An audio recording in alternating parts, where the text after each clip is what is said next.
Live. My name is Elisa, and I have a very special friend for you guys to meet today, and he's going to help us talk about backyard habitat. So that's going to be kind of our theme for the week. So without further ado, I'm going to introduce you guys to one of my favorite animals that I get to talk about and work with, Pesto, the striped skunk. So here's Pesto, and he is a striped skunk.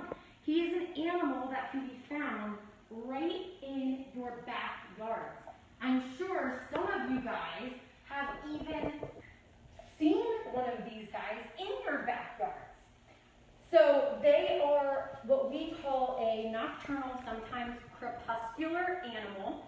That means that they're more active when the sun is going down and when the sun is coming up at dusk and dawn, as well as at night. And those black and white stripes are not to help him camouflage, but instead to stand out, to tell other animals, hey, you better leave me alone, because guess what? I could do some harmful things to you. And I'm sure you guys know what that harmful thing might be, so we're going to talk about his very, very special adaptation, and that is the ability to spray. He said, that bag is too difficult, I'm going to come in this dig box instead. So these guys have the ability to spray. Can Pesto spray? No, because that would be dangerous for all of us educators, right? He had his scent glands removed when he was very, very young. He's still actually really young. He's only a couple months old. But when he was only a couple days old, those scent glands were removed. So he does not have the ability to spray anymore. But wild skunks have that ability, that adaptation, for a very, very special reason. And that is for protection. So they use that ability to spray to protect themselves. And there is a very special reason for that. Although their sense of smell is very, very good, much better than ours, and their hearing is also pretty fantastic, their eyesight is pretty awful. So as you can see, his eyes are really, really small. They don't depend on those eyes really much at all. They're depending on their sense of smell and hearing instead. They also have short little stubby legs, and although he can pick up some speed, he's not the fastest animal out there. So he needs something to keep him safe. And that is why skunks will spray. Full disclosure though, there are things that these guys do before they even spray. They actually display some warning signs. So they really try to tell you, hey, watch out, I'm dangerous, before they even spray. A couple of those things are they will stomp their feet, they will hiss like a cat and growl like a dog, they'll lift their tail up, and some can even do a handstand.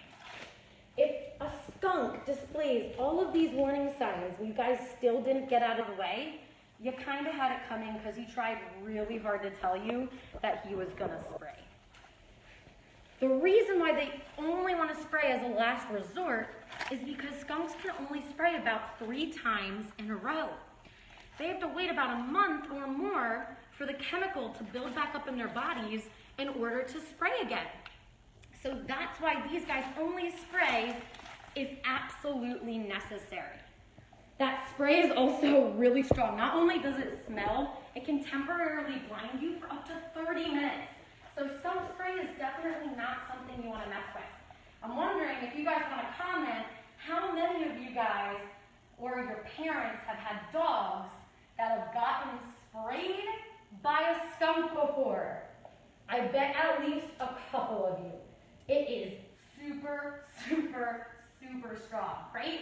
And I want you guys to put in the comments what you think helps to get rid of that skunk spray. I'll give you guys a couple seconds to watch Pesto while you put your comments in. And I bet a lot of you guys might have said tomato sauce or tomato juice. And that is the most common answer, but guess what? It doesn't do anything. It's actually not helpful at all. If you have a dog that got sprayed by a skunk, you now have a dog that's smells like wet dog, skunk, and tomato juice. So you have something worse than what you started with. You actually want to use hydrogen peroxide, dish detergent, baking soda, and citrus. And when you guys mix those ingredients together, if you look online with your parents, it'll tell you how much of each. It'll create a paste, and you can rub that into your dog's fur, and that smell will come out in about 3 days, which is a lot better than 3 weeks if you use tomato sauce or tomato juice. Now, going back to our theme, which is backyard habitats. I was telling you guys that he does not have very good eyesight.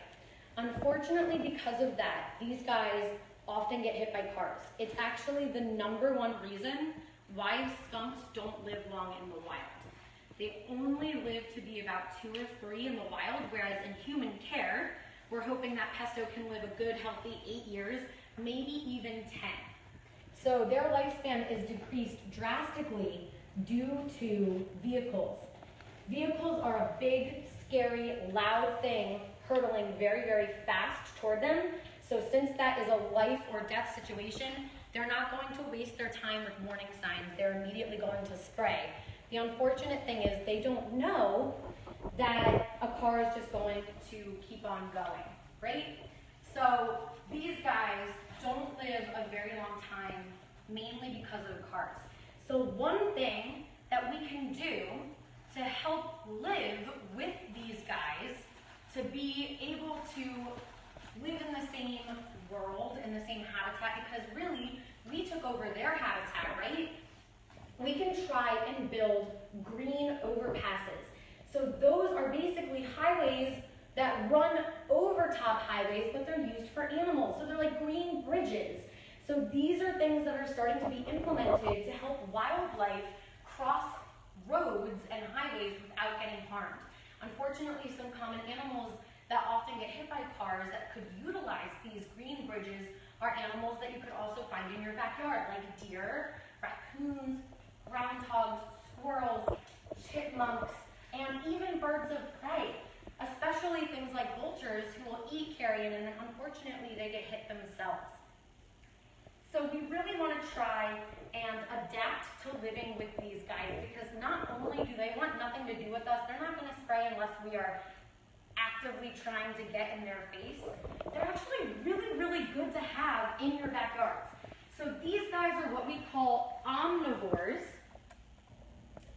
and that means that they're going to be eating everything and anything in sight. So I'm going to show you a picture, or I'm going to show you a skull that we have. This is a skunk skull, and if you see, it has teeth that look very, very similar to ours. So it's got your incisors in the front for chomping. You've got your canines that are very, very sharp for tearing and shredding. And then you've got your molars that are very wide and look like little mountains that help to grind, right? So these teeth help to let Pesto eat lots of different kinds of things. In this little exhibit that he has some dog food that is specialized for skunks. He's got some cooked pumpkin, cucumber, bok choy, lettuce, strawberries, grapes, carrots, yams, celery, peppers, you name it. He also gets some meat product as well. So in the wild, they'll be eating pretty much anything and everything. They'll eat mice, they'll eat worms. If you take a good look at his nails, you can see that they're really, really long, but they're actually not sharp. So these guys use those nails for digging. They're going to be digging for bugs that they can eat. So these guys are actually extremely beneficial to have in your gardens, because they're going to be eating all of the pests that might be trying to ruin your gardens. These guys have started to make their homes under our homes, right? You might have a skunk family living under your porch or behind or under a shed. And it might be a little bit inconvenient, but the best thing that I can suggest is to leave these guys alone. Obviously, you want to be careful of your own pets that might go outside, because getting sprayed by a skunk is definitely not a fun ordeal. But these guys were here first, right? So we need to learn how to safely live together. These guys are really a beneficial creature. Some of the other insects that these guys will eat, or rather, should I say arachnids and insects, are ticks. So they don't eat as many as some other animals, but they will eat ticks. And a lot of ticks that are found around here are deer ticks, which could possibly carry Lyme's disease. So these guys help to prevent diseases, they help to protect your gardens, and they might even keep some other bigger pests away from your yard as well, such as mice and other rodents, which are very well known for carrying lots of different kinds of diseases. So as bad a reputation as these guys get for being stinky and smelly, and the only thing they do is spray, they're really, really good helpers of keeping our ecosystem clean and healthy.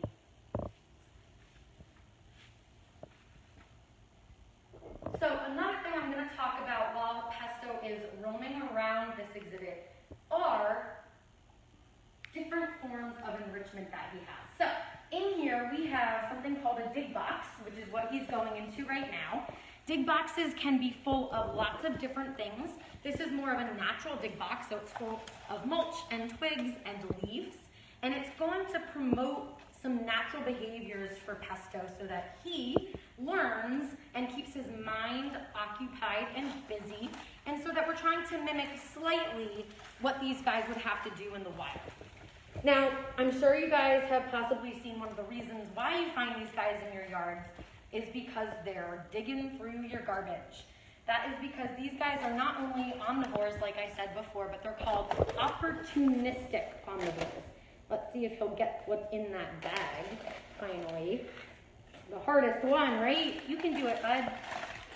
So these guys will eat all of your leftover garbage, your half-eaten hamburger, your half-eaten pizza, your leftover lasagna, you name it, they will eat it.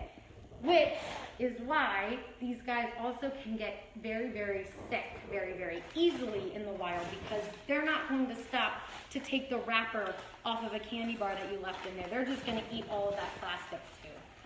So unfortunately, skunks in the wild are often getting very large because they're eating things that they shouldn't be eating, and they're getting sick because they're eating parts of plastic and metal that they really shouldn't be eating. So the best thing that you can do is to make sure that your garbage is tied up nice and tight, and that you have a very, very, very secure garbage lid, and that way you're not having skunks come too close to your home, and you're not getting them sick in the process as well. So a bag would be a form of enrichment that wouldn't be necessarily natural, but maybe definitely something a wild skunk might encounter. But this keeps Pesto busy and active. He has to think about how he's getting his food. And that's what many, many animals, most animals have to do in the wild, right? They're not just going to have food be placed on a platter for them to easily grab. They're gonna have to find it. And it looks like Pesto got annoyed, so he left that bag alone. Let's see if he'll come back to it. And sometimes that'll happen. If it's too difficult, they will end up going somewhere else. But skunks are usually very, very determined, and it looks like he's finally getting some good stuff by sticking his face in there. Some other forms of enrichment that we have in this little fenced-in area are non-natural forms of enrichment. So that tire that you saw, or that blue puzzle feeder, that helps him to manipulate his claws and his hands in order to dig. And then we have a dig box that he was in earlier that was full of shredded paper, which is also something that helps him to dig, because these guys are diggers. They're going to be spending their time digging for food instead of climbing, whereas spotted skunks are another species of skunk. They're a bit smaller and have spots instead of stripes. Those guys have really, really sharp claws, and that helps them to climb onto tree bark so that they don't fall off of the trees. But they're going to be using those claws for climbing, whereas striped skunks that are the ones that we find most commonly in the eastern parts of Pennsylvania are striped skunks, and they're going to be digging for all of those bugs. So one last thing that we're going to do before we go to questions, so if you guys have any questions, please start putting them in the chat, and I would love to answer them as much as possible. We're going to do a training session. And training is something that we do that helps us educators and keepers and trainers to make their lives easier and less stressful, and in turn makes our lives easier and less stressful. For example, crate training is a really great example where you're having an animal willingly go into a crate instead of you forcing them into the crate. And that could be really, really stressful for them because they're going into a place maybe that they don't know. And it could also be really stressful for the handler because maybe that animal could get aggressive if they're frightened. And you don't want to get bitten by a skunk. They've got those really sharp teeth, right? So if you use positive reinforcement, that means you're asking for a behavior, and when that animal displays that behavior, you reward them. They're going to associate this entire interaction as a positive one, and they're going to continue to do it. So some common training behaviors that we've done, this is, if you guys remember, we saw a while ago in the summer when we first showed Pesto, he can go into a crate willingly, he can step onto a station willingly. He also has just started letting us put on a harness. And what I'm going to show you guys is target training, which is really, really good for lots of animals to get them to go to one place or another. And target training is where you want to have an animal touch their nose to the end of a stick, just like this. And when he does that, I use something called a clicker, which is what I use as my bridge, to tell him that he did what I wanted him to do. Good job. And when he hears that sound, he knows that he's going to get a reward. So, before we answer some questions, let's do a short little target session to keep Pesto occupied, okay?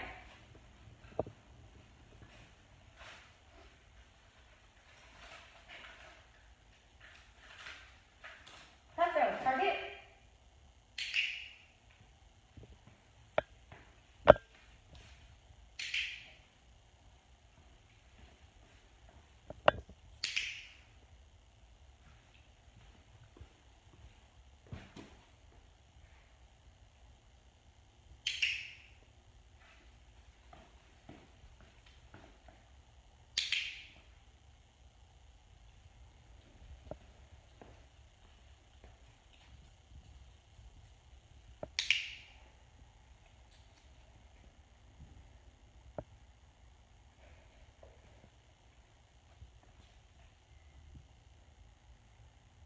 Come on, you can do it. So close.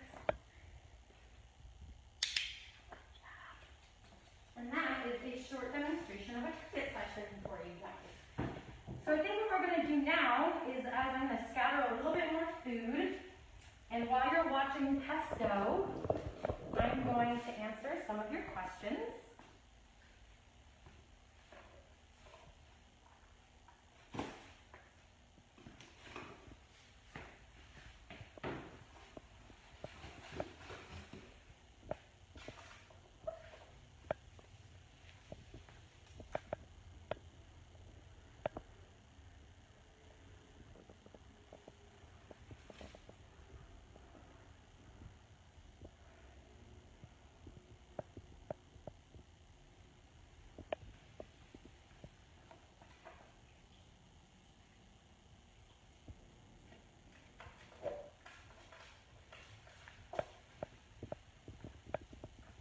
Boy, all right. Let's see here.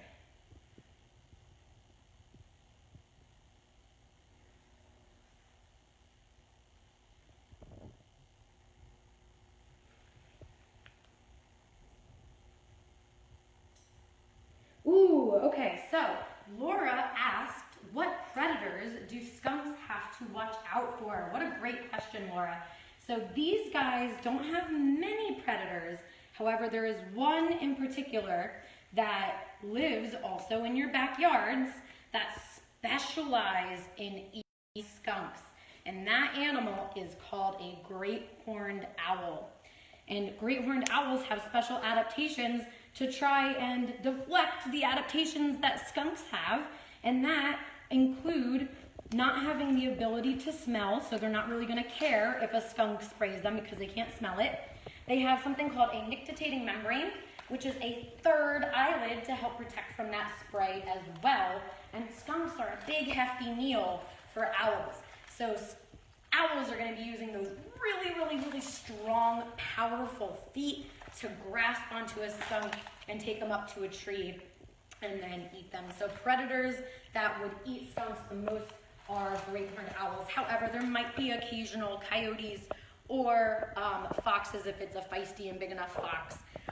But many animals know that black and white, and they don't want to mess with it too much because that smell is not fun, right? Great question, Laura.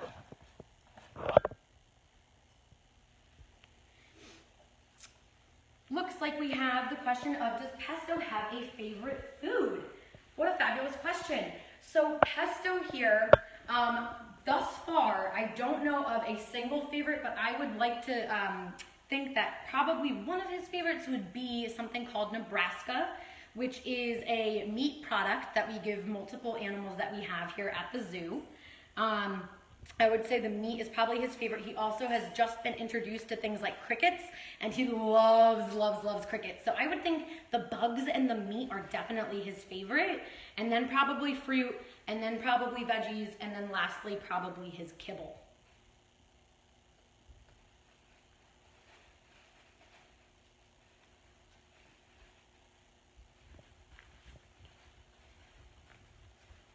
Any last minute questions, you guys?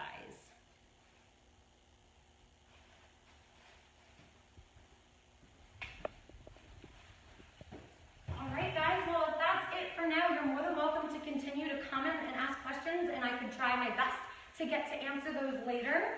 I hope you guys enjoyed meeting Pesto today and learning about skunk adaptations as well as adapting to living with them in our backyards.